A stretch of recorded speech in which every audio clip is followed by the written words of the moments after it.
I guess I'd like to know how you find the courage to do that when you're risking a lot to look silly or to do something that's really out of your comfort zone. Is there anything that you think in your mind that helps you get past that last step that makes you actually obey the Lord?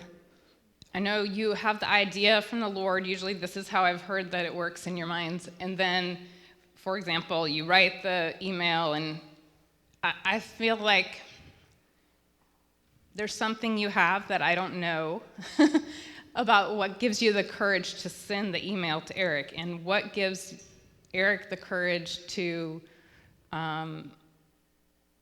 walk forward with the big idea when it could fall flat.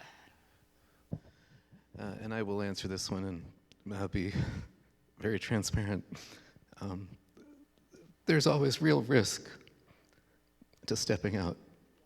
And, God is gracious, and as we are beginning, it's sort of like get on the bike and you fall over and he picks you up, he wipes you off, he puts you back on the bike and you keep going. And God is very gracious. And someone said the other day, they said, well, God's always going to take care of us. So even if we step in the wrong direction, he's going to help us. He's going to take care of us. And while there's truth to that, God can send the angels to save you, but God really wants us to stay on his path too. And so there's real risk involved. I haven't shared this with you all, but I shared it with Reedland. And, there was real risk in filming the show for me financially. And I knew it was going to cost a lot. And I had a major donor who I thought might be interested, and talked to her about the project. And she said yes, she wanted to help. And that has not come through. So Tuesday night, when I came to see the show, I didn't have any of the funding that I had counted on.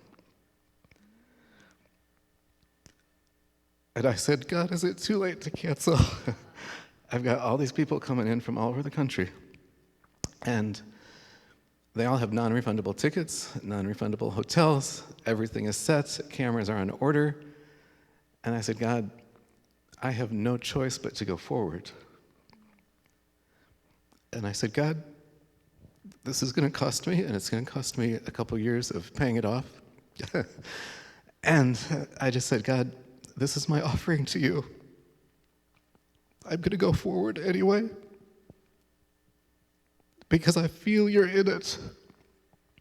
And somehow, like the manna in the desert, you called the people of Israel to go into the desert, and every day you provided what they needed.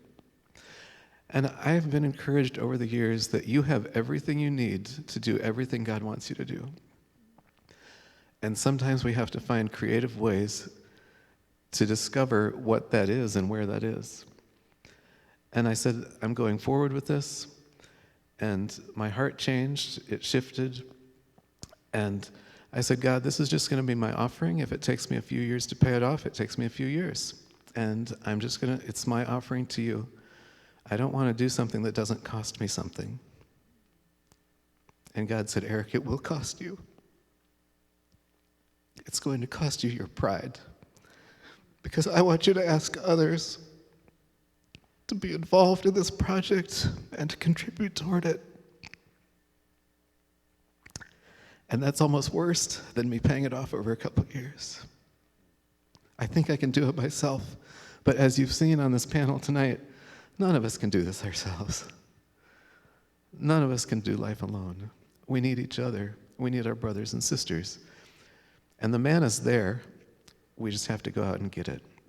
Of course, he provides for the birds of the air, but he doesn't throw the food into the nest. They still have to get up early in the morning and go find it. And so that's my honest, transparent thing that I told Vreeland not to tell anyone and that I wasn't going to tell anyone.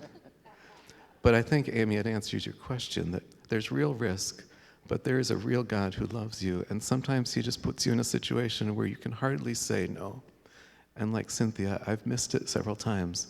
And I've kicked myself later and said, I should have said yes. I wish I had said yes.